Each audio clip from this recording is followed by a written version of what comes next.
And now, Chapter 14, Prayers Offered by Lord Brahma to Lord Krishna.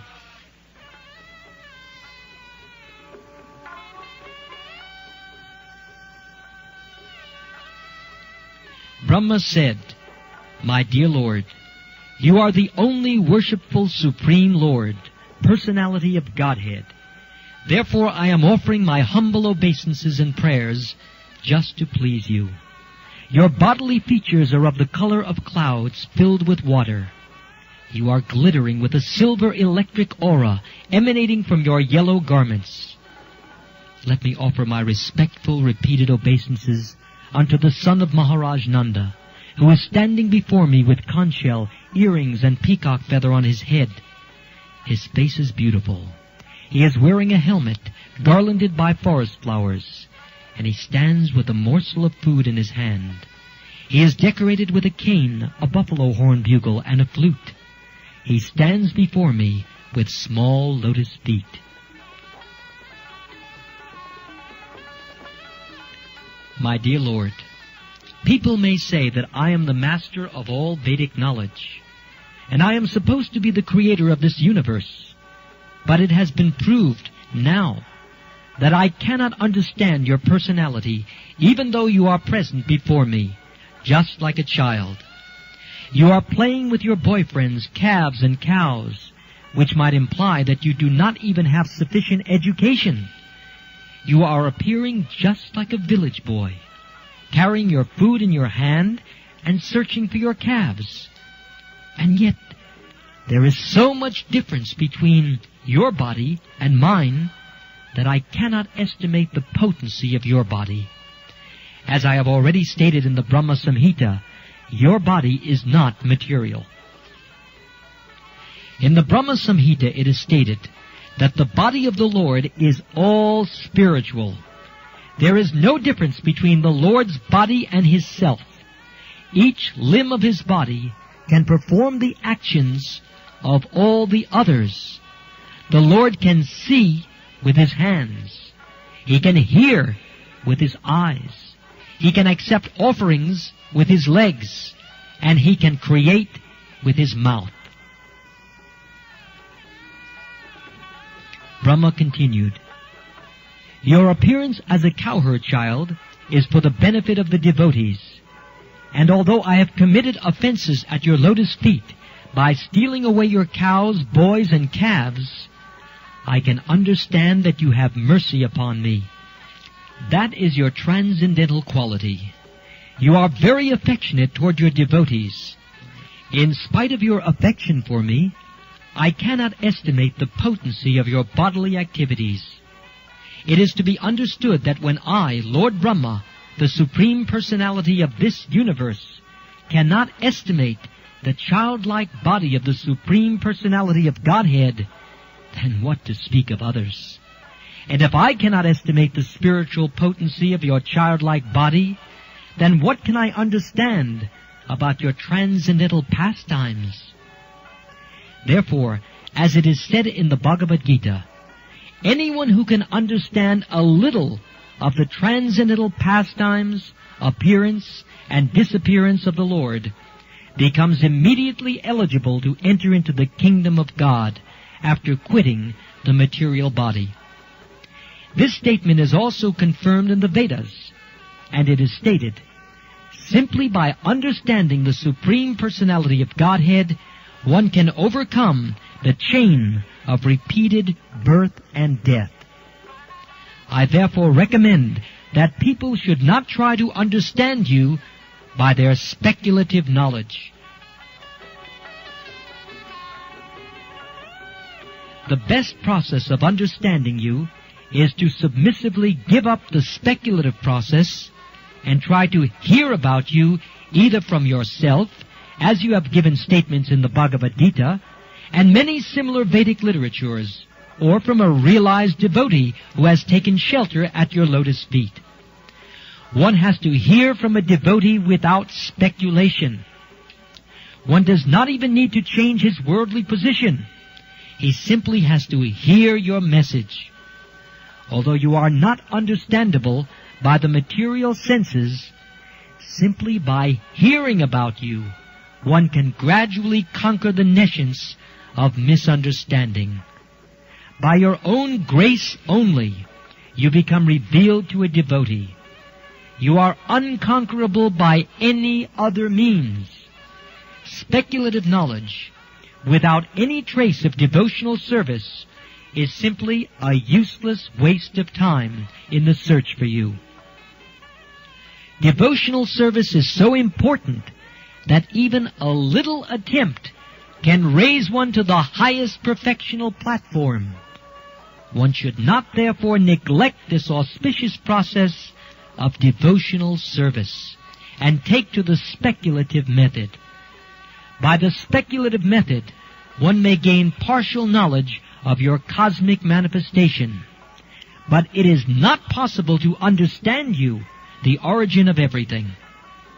The attempt of persons who are interested only in speculative knowledge is simply wasted labor, like the labor of a person who attempts to gain something by beating the empty husk of a rice paddy.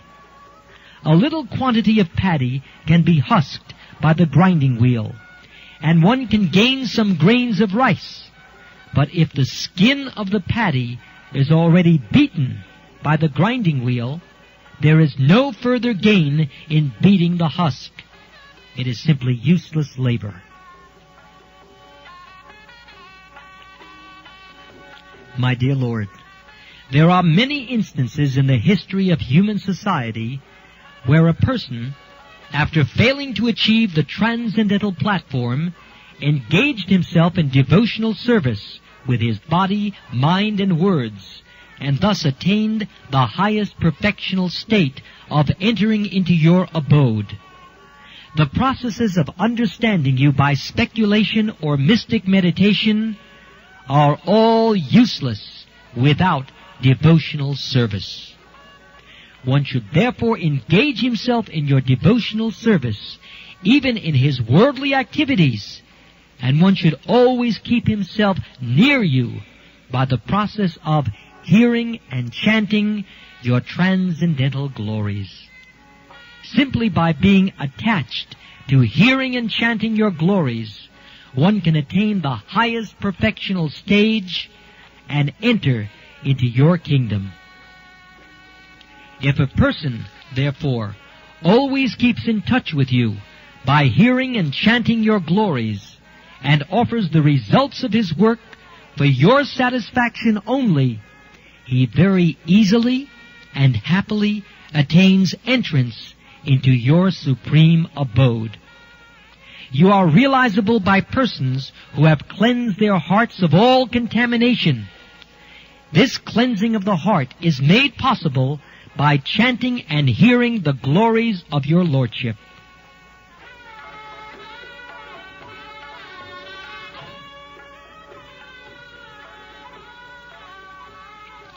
The Lord is all-pervading. As it is stated by Lord Krishna in the Bhagavad Gita, everything is sustained by me, but at the same time, I am not in everything. Since the Lord is all-pervading, there is nothing existing without His knowledge. The all-pervasive nature of the Supreme Personality of Godhead can never be within the limited knowledge of a living entity. Therefore, a person who has attained steadiness of the mind by fixing the mind on the lotus feet of the Lord is able to understand the Supreme Lord to some extent. It is the business of the mind to wander over varied subject matter for sense gratification. Therefore, only a person who engages the senses always in the service of the Lord can control the mind and be fixed at the lotus feet of the Lord. This concentration of the mind upon the lotus feet of the Lord is called samadhi. Until one reaches the stage of samadhi, or trance, he cannot understand the nature of the Supreme Personality of Godhead. There may be some philosophers or scientists who can study the cosmic nature from atom to atom. They may be so advanced that they can count the atomic composition of the cosmic atmosphere, or all the planets and stars in the sky, or even the shining molecular parts of the sun, or other stars and luminaries in the sky. But it is not possible to count the qualities of the Supreme Personality of Godhead.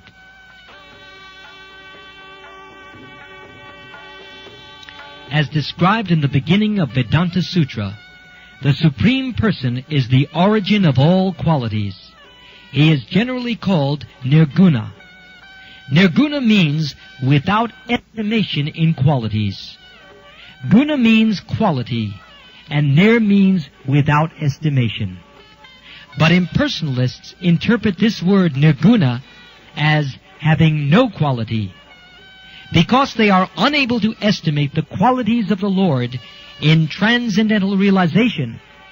They conclude that the Supreme Lord has no qualities. But that is actually not the position. The real position is that He is the original source of all qualities. All qualities are emanating constantly from Him. How, therefore, can a limited person count the qualities of the Lord? One may estimate the qualities of the Lord for one moment, but the next moment the qualities are increased. So it is not possible to make an estimation of the transcendental qualities of the Lord. He is therefore called Nirguna. His qualities cannot be estimated.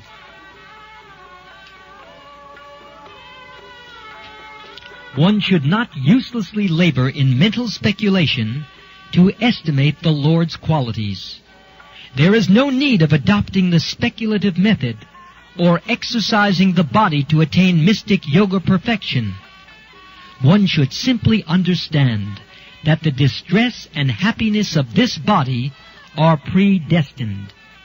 There is no need to try to avoid the distress of this bodily existence, or to attempt to achieve happiness by different types of exercises. The best course is to surrender unto the Supreme Personality of Godhead with body, mind, and words, and always be engaged in His service. This transcendental labor is fruitful, but other attempts to understand the absolute truth are never successful. Therefore, an intelligent man does not try to understand the Supreme Person, the absolute truth, by speculative or mystic power. Rather, he engages in devotional service and depends on the Supreme Personality of Godhead. He knows that whatever may happen to the body is due to his past fruitive activities. If one lives such a simple life in devotional service, then automatically he can inherit the transcendental abode of the Lord. Actually, every living entity is part and parcel of the Supreme Lord and a son of the Godhead. Each has the natural right to inherit and share the transcendental pleasures of the Lord, but due to the contact of matter, conditioned living entities have been practically disinherited. If one adopts the simple method of engaging himself in devotional service, automatically he becomes eligible to become freed from the material contamination and elevated to the transcendental position of associating with the Supreme Lord.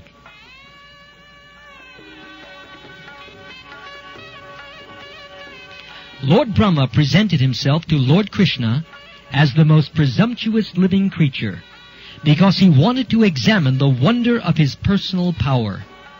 He stole the boys and calves of the Lord in order to see how the Lord would recover them. After his maneuver, Lord Brahma admitted that his attempt was most presumptuous, for he was attempting to test his energy before the person of original energy.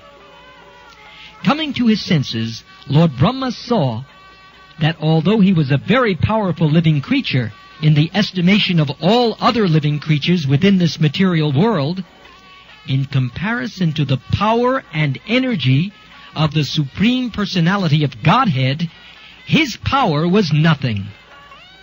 The scientists of the material world have discovered wonders such as atomic weapons, and when tested in a city or insignificant place on this planet, such powerful weapons create so-called havoc. But if the atomic weapons are tested on the sun, what is their significance? They are insignificant there. Similarly, Brahma stealing the calves and boys from Sri Krishna may be a wonderful display of mystic power, but when Sri Krishna exhibited his expansive power in so many calves and boys and maintained them without effort, Brahma could understand that his own power was insignificant. Brahma addressed Lord Krishna as Achyuta, because the Lord is never forgetful of a little service rendered by his devotee. He is so kind and affectionate towards his devotees that a little service by them is accepted by him as a great deal. Brahma has certainly rendered much service to the Lord. As the Supreme Personality in charge of this particular universe, he is, without a doubt, a faithful servant of Krishna. Therefore he could appease Krishna. He asked that the Lord understand him as a subordinate servant, whose little mistake and impudence might be excused. He admitted that he was puffed up by his powerful position as Lord Brahma. Because he is the qualitative incarnation of the mode of passion within this material world, this was natural for him, and therefore he committed the mistake. But after all, Lord Krishna would kindly take compassion upon his subordinate and excuse him for his gross mistake.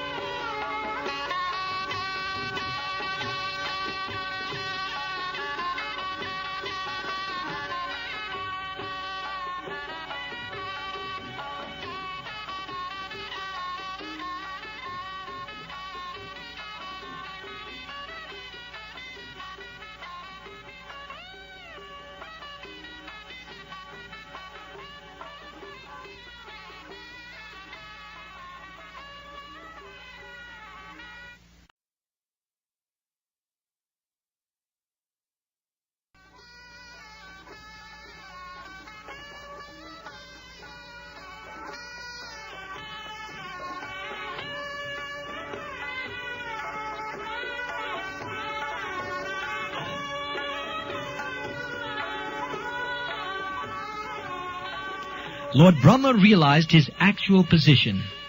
He is certainly the supreme teacher of this universe, in charge of the production of material nature, consisting of complete material elements, false ego, sky, air, fire, water, and earth. Such a universe may be gigantic, but it can be measured, just as we measure our body as 7 cubits.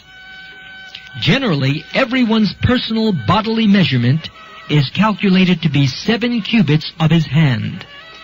This particular universe may appear as a very gigantic body, but it is nothing but the measurement of 7 cubits for Lord Brahma. Aside from this universe, there are unlimited other universes which are outside the jurisdiction of this particular Lord Brahma. Just as innumerable atomic infinitesimal fragments pass through the holes of a screened window, so millions and trillions of universes in their seedling form are coming out from the bodily pores of Mahavishnu. And that Mahavishnu is but a part of the plenary expansion of Krishna. Under these circumstances, although Lord Brahma is the supreme creature within this universe, what is his importance in the presence of Lord Krishna?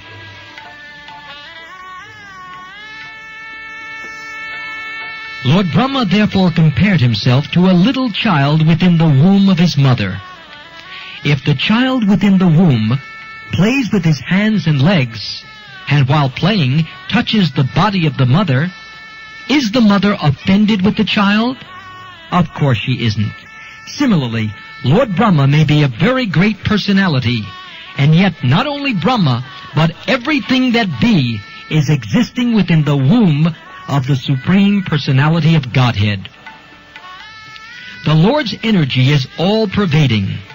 There is no place in the creation where it is not acting. Everything is existing within the energy of the Lord.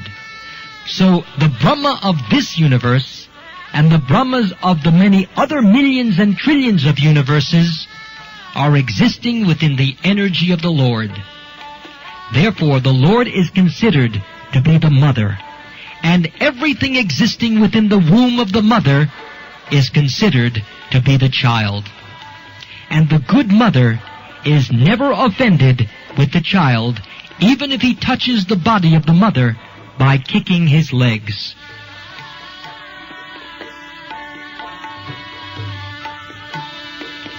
Lord Brahma then admitted that his birth was from the lotus flower, which blossomed from the navel of Narayan after the dissolution of the three worlds or three planetary systems known as Burloka, Bhuvarloka, and Svarloka.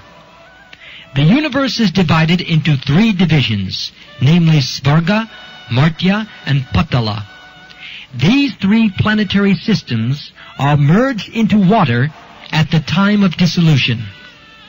At that time, Narayan, the plenary portion of Krishna, lies down on the water, and gradually a lotus stem grows from his navel, and from that lotus flower Brahma is born. It is naturally concluded that the mother of Brahma is Narayan. Because the Lord is the resting place of all the living entities after the dissolution of the universe, he is called Narayan. The word Nara means the aggregate total of all living entities, and Ayan means the resting place. The form of Garbhodakshayi Vishnu is called Narayan because he rests himself on that water. In addition, he is the resting place of all living creatures. Besides that, Narayan is also present in everyone's heart, as it is confirmed in the Bhagavad Gita. In that sense also, he is Narayan, as Ayan means the source of knowledge as well as the resting place. It is also confirmed in the Bhagavad Gita that the remembrance of the living entity is due to the presence of the Supersoul within the heart. After changing the body, a living creature forgets everything of his past life. But because Narayan, the Supersoul, is present within his heart, he is reminded by him to act according to his past desire. Lord Brahma wanted to prove that Krishna is the original Narayan, that he is the source of Narayan, and that Narayan is not an exhibition of the external energy Maya, but is an expansion of spiritual energy. The activities of the external energy, or Maya, are exhibited after the creation of this cosmic world, and the original spiritual energy of Narayan was acting before the creation. So the expansions of Narayan from Krishna to Karanadakshayi Vishnu, from Karanadakshayi Vishnu to Garbhodakshayi Vishnu, from Garbhodakshayi Vishnu to Kshirodakshayi Vishnu, and from Kshirodakshayi Vishnu to everyone's heart are manifestations of his spiritual energy. They are not conducted by the material energy. Therefore, they are not temporary. Anything conducted by the material energy is temporary, but everything executed by the spiritual energy is eternal. Lord Brahma reconfirmed his statement, establishing Krishna as the original Narayan. He said that the gigantic universal body is still resting on the water known as Garbhodak. He spoke as follows: the gigantic body of the universe is another manifestation of your energy. On account of his resting on the water, this universal form is also Narayan, and we are all within the womb of this Narayan form. I see your different Narayan forms everywhere. I can see you on the water. I can feel you within my heart, and I can also see you before me now. You are the original Narayan. My dear Lord, in this incarnation, you have proved that you are the supreme controller of Maya. You remain within the cosmic manifestation, and yet the whole creation is within you. This fact has already been proved by you when you exhibited the whole universal creation within your mouth before your mother Yashoda. By your inconceivable potency of Yoga Maya, you can make such things effective without external help. My dear Lord Krishna, the whole cosmic manifestation that we are visualizing at present is all within your body. Yet I am seeing you outside, and you are also seeing me outside. How can such things happen without being influenced by your inconceivable energy? Lord Brahma stressed herein that without accepting the inconceivable energy of the Supreme Personality of Godhead, one cannot explain things as they are. He continued, My dear Lord, leaving aside all other things, and just considering today's happenings, what I have seen, are they not all due to your inconceivable energies? First of all, I saw you alone. Thereafter, you expanded yourself as your friends, the calves, and all the existence of Vrindavan. Then I saw you and all the boys as four-handed Vishnus, and they were being worshipped by all elements and all demigods, including myself. Again, they all became cowherd boys, and you remained alone as you were before. Does this not mean that you are the Supreme Lord Narayan, the origin of everything, and from you everything emanates, and again everything enters into you, and you remain the same as before?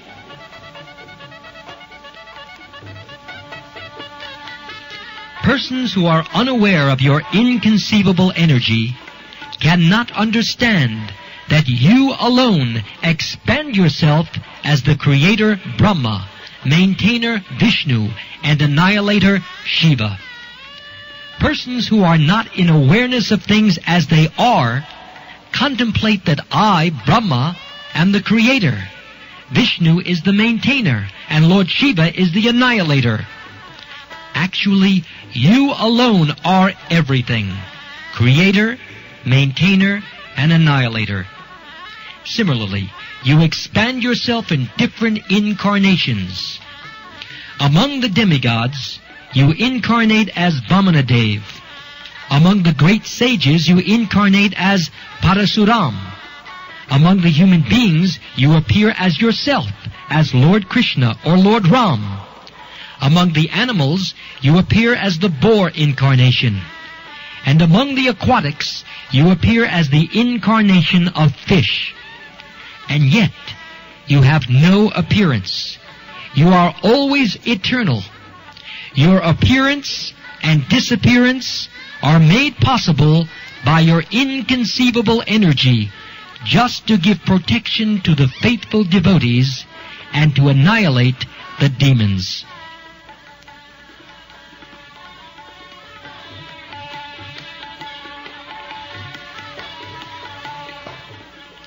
O my Lord, O all-pervading Supreme Personality of Godhead, O Super Soul, controller of all mystic powers, no one can appreciate your transcendental pastimes as they are exhibited within these three worlds.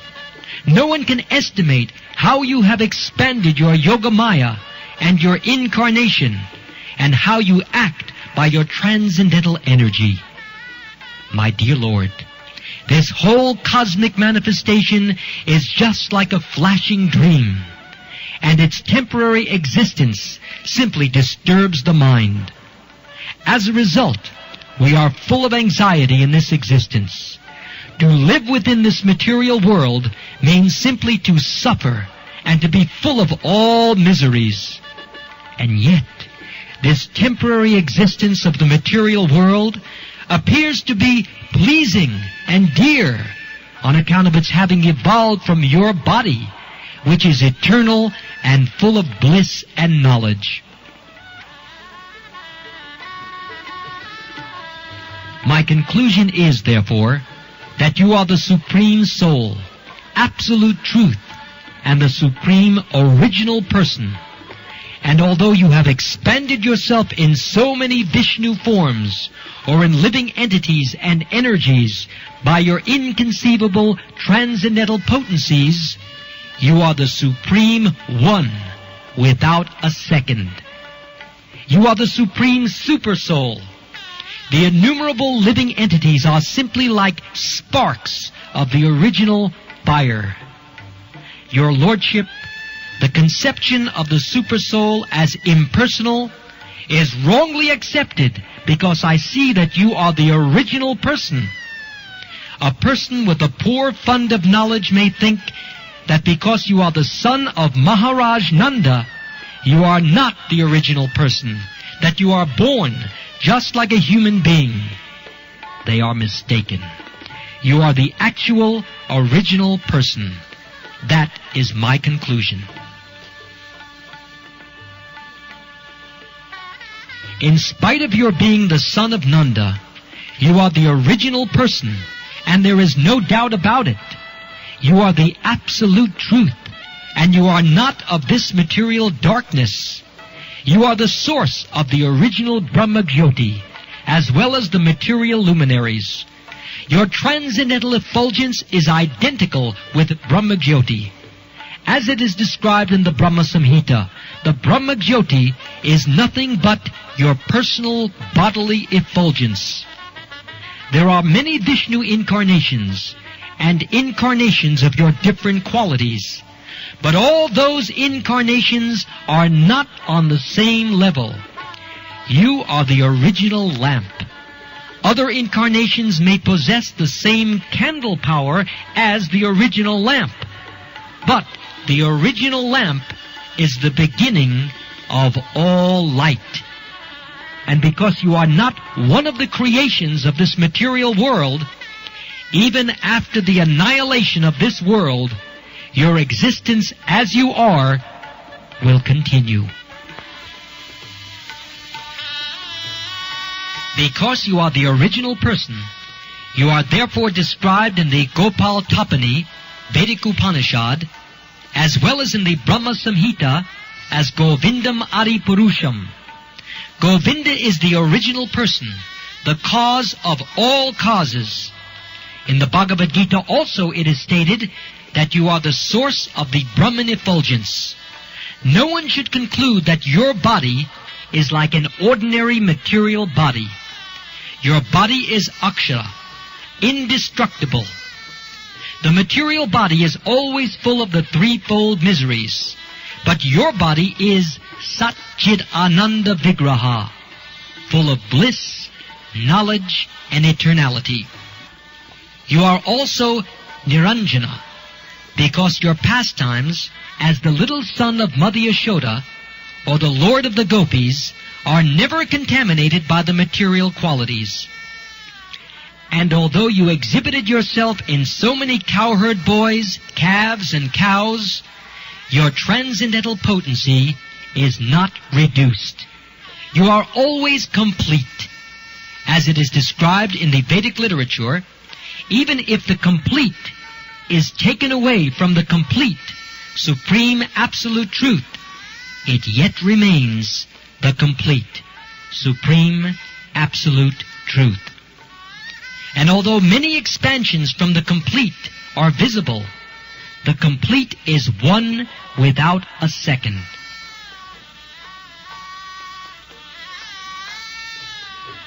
Since all your pastimes are spiritual, there is no possibility of their being contaminated by the material modes of nature.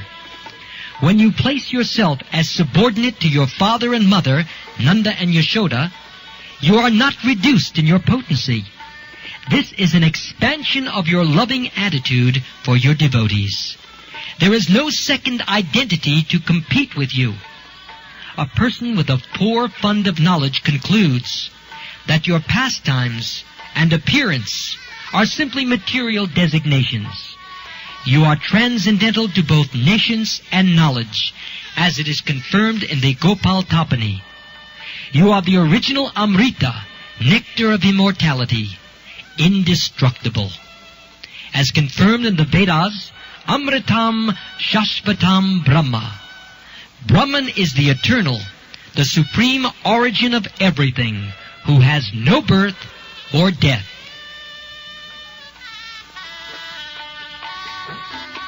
In the Upanishads it is stated that the Supreme Brahman is as effulgent as the sun and is the origin of everything, and anyone who can understand that original person becomes liberated from the material conditional life. Anyone who can simply be attached to you by devotional service can know your actual position, your birth, appearance, disappearance, and activities. As confirmed in the Bhagavad Gita, simply by understanding your constitutional position, appearance, and disappearance, one can be immediately elevated to the spiritual kingdom after quitting this present body. Therefore, to cross over the ocean of material nescience, an intelligent person takes shelter of your lotus feet and is easily transferred to the spiritual world. There are many so-called meditators who do not know that you are the Supreme Soul. As stated in the Bhagavad Gita, you are the Supreme Soul present in everyone's heart. Therefore, there is no necessity of one's meditating on something beyond you. One who is always absorbed in meditation on your original form of Krishna easily crosses over the ocean of material nescience. But persons who do not know that you are the Supreme Soul remain within this material world in spite of their so-called meditation. If, by the association of your devotees, a person comes to the knowledge that Lord Krishna is the original Super Soul, then it is possible for him to cross over the ocean of material ignorance. For instance, a person becomes transcendental to the mistake of thinking a rope is a snake. As soon as one understands that the rope is not a snake, he is liberated from fear. If one understands you, therefore, through your personal teachings, as stated in the Bhagavad Gita, or through your pure devotees, as stated in the Srimad Bhagavatam and all Vedic literatures, if one realizes that you are the ultimate goal of understanding, he need no more fear this material existence. So-called liberation and bondage have no meaning for a person who is already engaged in your devotional service, just as a rope is not fearful to a person who knows that the rope is not a snake. A devotee knows that this material world belongs to you, and he therefore engages everything in your transcendental loving service. Thus there is no bondage for him. For a person who is already situated in the sun planet, there is no question of the appearance or disappearance of the sun in the name of day or night. It is also said that you, Krishna, are just like the sun, and Maya is like darkness. When the sun is present, there is no question of darkness. So for those who are always in your presence, there is no question of bondage or liberation. They are already liberated. On the other hand, persons who falsely think themselves to be liberated without taking shelter of your lotus feet fall down because their intelligence is not pure. If one therefore thinks that the Supersoul is something different from your personality, and thus searches out the Supersoul somewhere else, in the forest or in the caves of the Himalayas, his condition is very lamentable. Your teachings in the Bhagavad Gita are that one should give up all other processes of self-realization and simply surrender unto you, for that is complete. Because you are supreme in everything, those who are searching after the Brahman effulgence are also searching after you. And those who are searching after Supersoul realization are also searching after you. You have stated in the Bhagavad Gita that you yourself, by your partial representation as the Supersoul, have entered into this material cosmic manifestation. You are present in everyone's heart, and there is no need to search out the Supersoul anywhere else. If someone does so, he is simply in ignorance. One who is transcendental to such a position understands that you are unlimited. You are both within and without. Your presence is everywhere. Instead of searching for the Supersoul anywhere else, a devotee only concentrates his mind on you within. Actually, one who is liberated from the material concept of life can search for you. Others cannot. The simile of thinking the rope to be a snake is applicable only to those who are still in ignorance of you. Actually, the existence of a snake besides the rope is only within the mind. The existence of Maya, similarly, is only within the mind. Maya is nothing but ignorance of your personality. When one forgets your personality, that is the conditional state of Maya. Therefore, one who is fixed upon you, both internally and externally, is not illusioned. One who has attained a little devotional service can understand your glories. Even one striving for Brahman realization or Paramatma realization cannot understand the different features of your personality unless he treads the devotional path. One may be the spiritual master of many impersonalists, or he may go to the forest or to a cave or mountain and meditate as a hermit for many, many years. But he cannot understand your glories without being favored by a slight degree of devotional service. Brahman realization or Paramatma realization are also not possible, even after one searches for many, many years, unless one is touched by the wonderful effect of devotional service.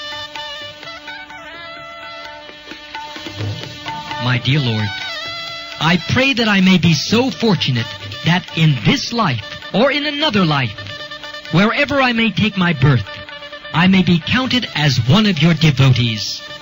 Wherever I may be, I pray that I may be engaged in your devotional service.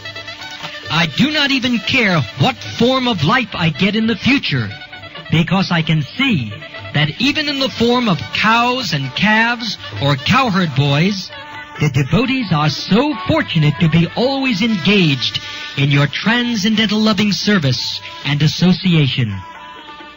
Therefore, I wish to be one of them instead of such an exalted person as I am now, for I am full of ignorance. The gopis and cows of Vrindavan are so fortunate that they have been able to supply their breast milk to you. Persons who are engaged in performing great sacrifices and offering many valuable goats in sacrifice cannot attain the perfection of understanding you, but simply by devotional service. These innocent village women and cows are all able to satisfy you with their milk. You have drunk their milk to satisfaction, yet you are never satisfied by those engaged in performing sacrifices. I am simply surprised, therefore, with the fortunate position of Maharaj Nanda, Mother Yashoda, and the cowherd men and gopis, because you, the Supreme Personality of Godhead, the Absolute Truth, are existing here as their most intimate, lovable object. My dear Lord, no one can actually appreciate the good fortune of these residents of Vrindavan. We are all demigods, controlling deities of the various senses of the living entities, and we are proud of enjoying such privileges.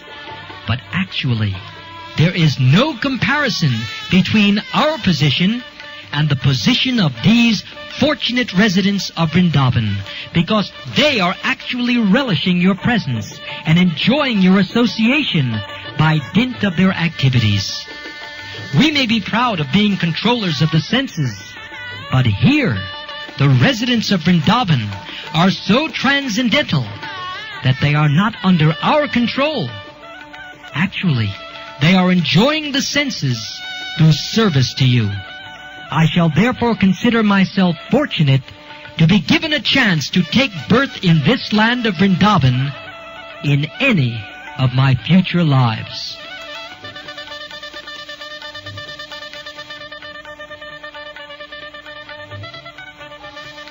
My dear Lord, I am therefore not interested in either material opulences or liberation. I am most humbly praying at your lotus feet for you to please give me any sort of birth within this Vrindavan forest, so that I may be able to be favored by the dust of the feet of some of the devotees of Vrindavan. Even if I am given the chance to grow just as the humble grass in this land, that will be a glorious birth for me. But if I am not so fortunate to take birth within the forest of Vrindavan, I beg to be allowed to take birth outside the immediate area of Vrindavan, so that when the devotees go out, they will walk over me.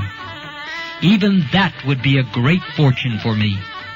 I am just aspiring for a birth in which I will be smeared by the dust of the devotees' feet.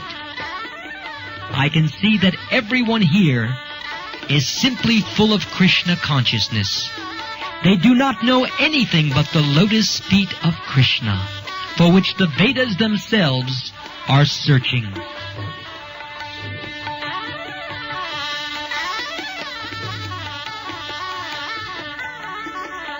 It is confirmed in the Bhagavad Gita that the purpose of Vedic knowledge is to find Krishna.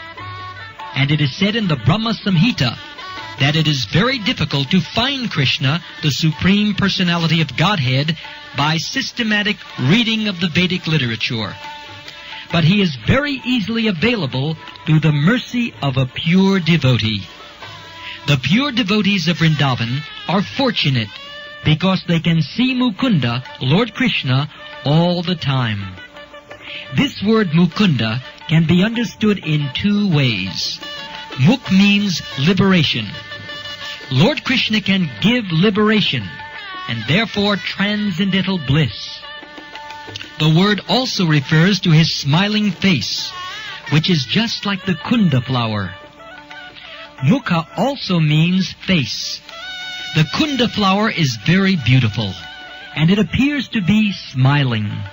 Thus the comparison is made. The difference between the pure devotees of Vrindavan and other devotees is that the residents of Vrindavan have no other desire but to be associated with Krishna. Krishna, being very kind to his devotees, fulfills their desire.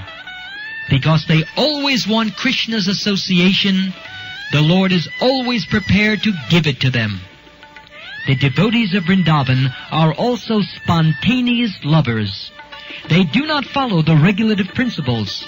They are not required to strictly follow regulative principles because they are already naturally developed in transcendental love for Krishna.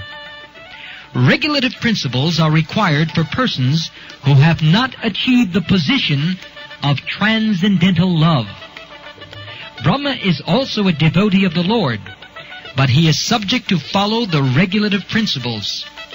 He prays to Krishna to give him the chance to take birth in Vrindavan so that he might be elevated to the platform of spontaneous love.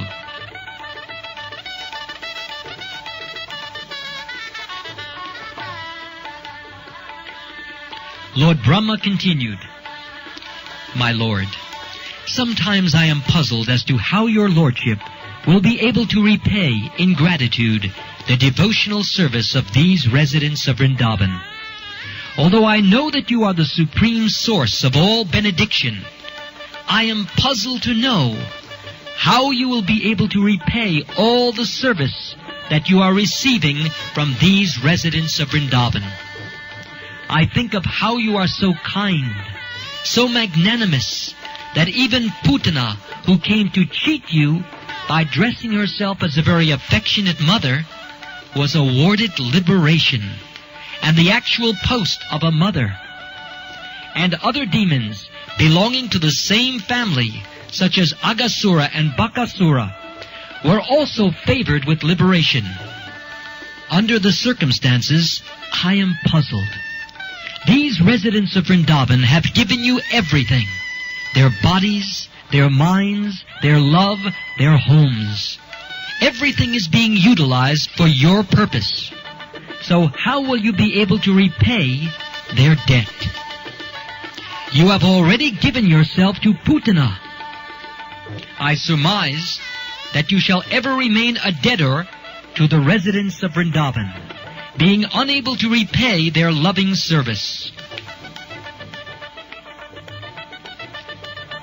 My Lord, I can understand that the super-excellent service of the residents of Vrindavan is due to their spontaneously engaging all natural instincts in your service.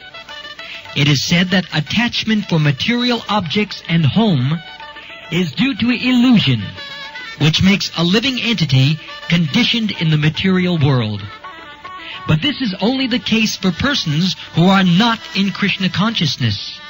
In the case of the residents of Vrindavan, such obstructions as attachment to hearth and home are non-existent, because their attachment has been converted unto you, and their home has been converted unto a temple, because you are always there, and because they have forgotten everything for your sake. There is no impediment. For a Krishna-conscious person, there is no such thing as impediments in hearth and home, nor is there illusion.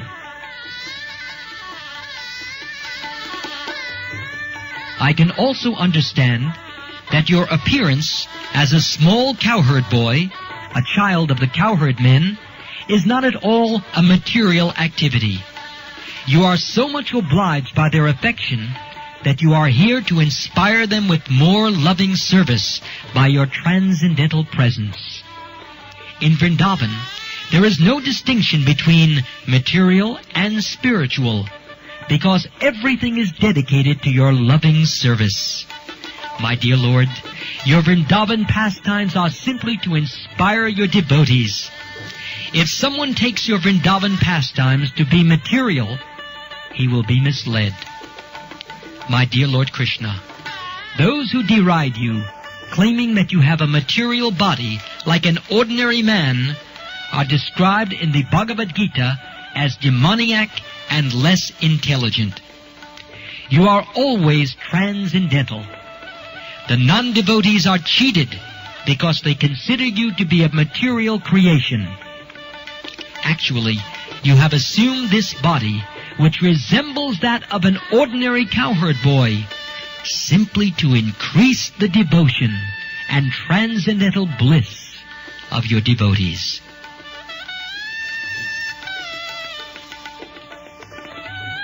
My dear Lord, I have nothing to say about people who advertise that they have already realized God, or that by their realization they have themselves become God. But as far as I am concerned, I admit frankly that for me it is not possible to realize you by my body, mind, or speech. What can I say about you, or how can I realize you by my senses? I cannot even think of you perfectly with my mind, which is the master of the senses. Your qualities, your activities, and your body cannot be conceived by any person within this material world. Only by your mercy can one understand to some extent what you are. My dear Lord, you are the supreme Lord of all creation. Although I sometimes falsely think that I am the master of this universe, I may be the master of this universe, but there are innumerable universes, and there are innumerable Brahmas also, who preside over these universes. But actually, you are the master of them all. As the Supersoul in everyone's heart, you know everything. Please, therefore, accept me as your surrendered servant. I hope that you will excuse me for disturbing you in your pastimes with your friends and calves. Now, if you will kindly allow me, I will immediately leave, so you can enjoy your friends and calves without my presence.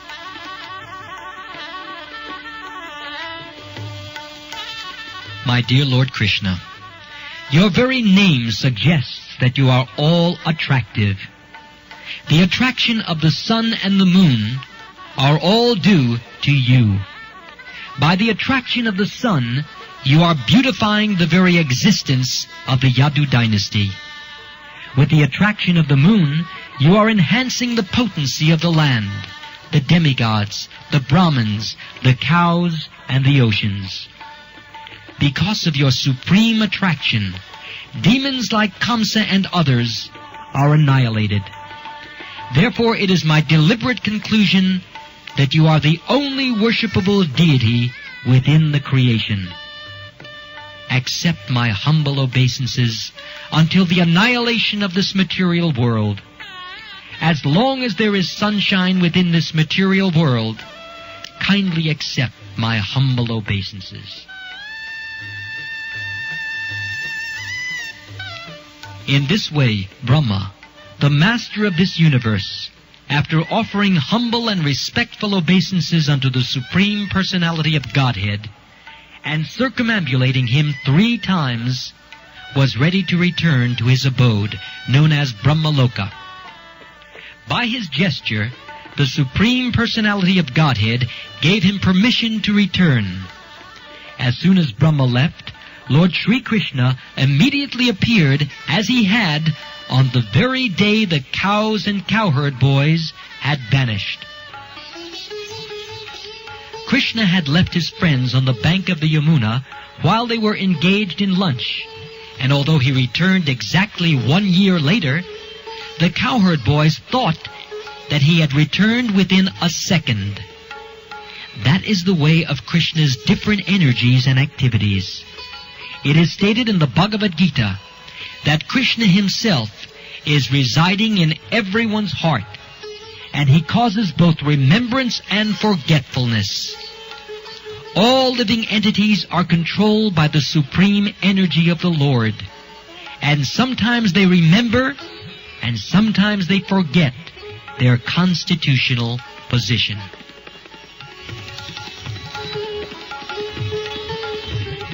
His friends, being controlled in such a way, could not understand that for 1 whole year they were absent from the Yamuna bank and were under the spell of Brahma's illusion. When Krishna appeared before the boys, they thought, "Krishna has returned within a minute." They began to laugh, thinking that Krishna was not willing to leave their lunchtime company. They were very jubilant and invited him. "Dear friend Krishna, you have come back so quickly. All right, We have not as yet begun our lunch, not even taken one morsel of food. So please come and join us, and let us eat together." Krishna smiled and accepted their invitation, and he began to enjoy the lunchtime company of his friends. While eating, Krishna was thinking, "These boys believe that I have come back within a second, but they do not know that for the last year I have been involved with the mystic activities of Lord Brahma."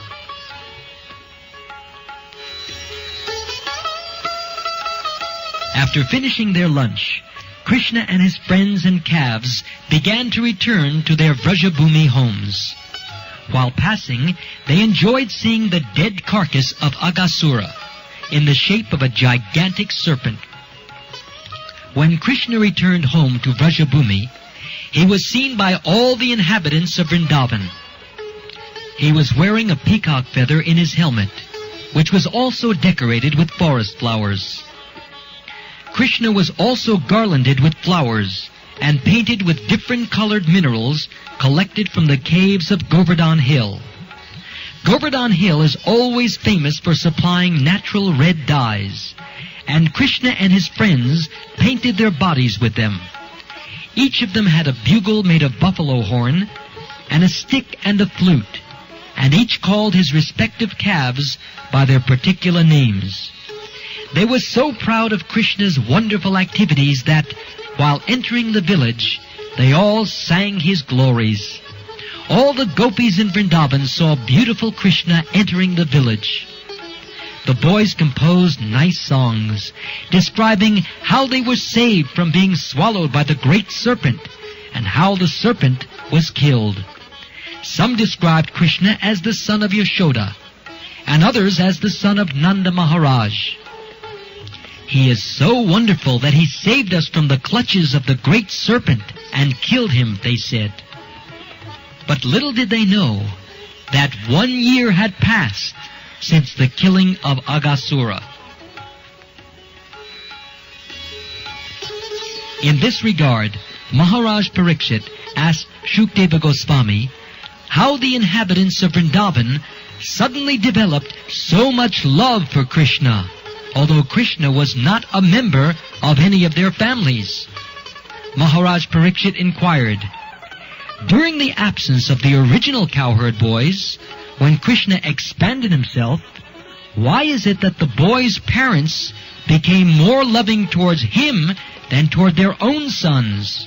Also, why did the cows become so loving toward the calves more than toward their own calves?"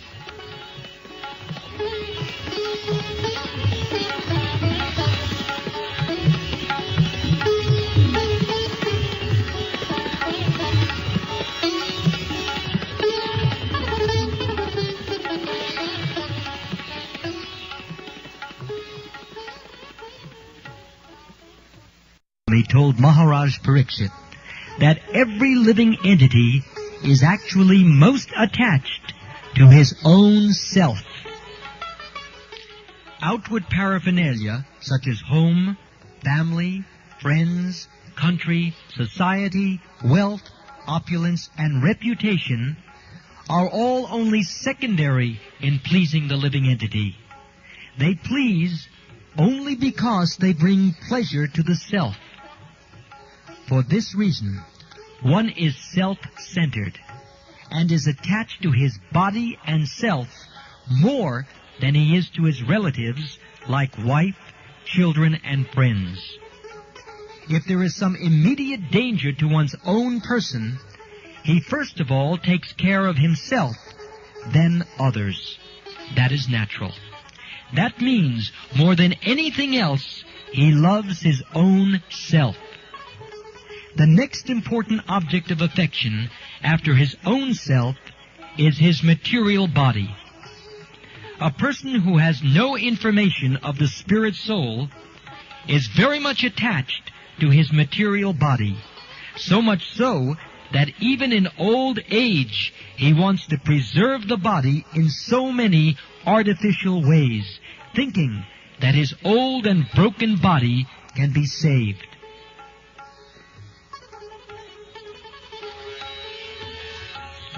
Everyone is working hard, day and night, just to give pleasure to his own self, under either the bodily or spiritual concept of life. We are attached to material possessions because they give pleasure to the senses or to the body. The attachment to the body is there only because the I, the spirit soul, is within the body. Similarly, when one is further advanced, he knows that the spirit soul is pleasing because it is part and parcel of Krishna. Ultimately, it is Krishna who is pleasing and all attractive. He is the super soul of everything.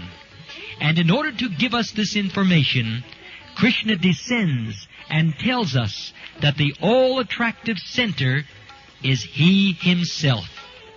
Without being an expansion of Krishna, nothing can be attractive.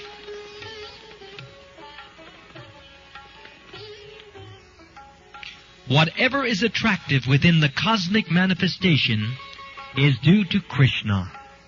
Krishna is therefore the reservoir of all pleasure. The active principle of everything is Krishna, and highly elevated transcendentalists see everything in connection with Him. In the Caitanya Caritamrta it is stated that a Bhagavat, or a highly advanced devotee, sees Krishna as the active principle in all movable and immovable living entities. Therefore he sees everything within this cosmic manifestation in relation to Krishna. For the fortunate person who has taken shelter of Krishna as everything, liberation is already there. He is no longer in the material world. This is also confirmed in the Bhagavad Gita. Whoever is engaged in the devotional service of Krishna is already on the Brahma Bhuta, or spiritual platform. The very name Krishna suggests piety and liberation. Anyone who takes shelter of the lotus feet of Krishna enters the boat for crossing over the ocean of nescience. For him, this vast expansion of the material manifestation becomes as insignificant as a hoofprint. Krishna is the center of all great souls, and He is the shelter of the material worlds.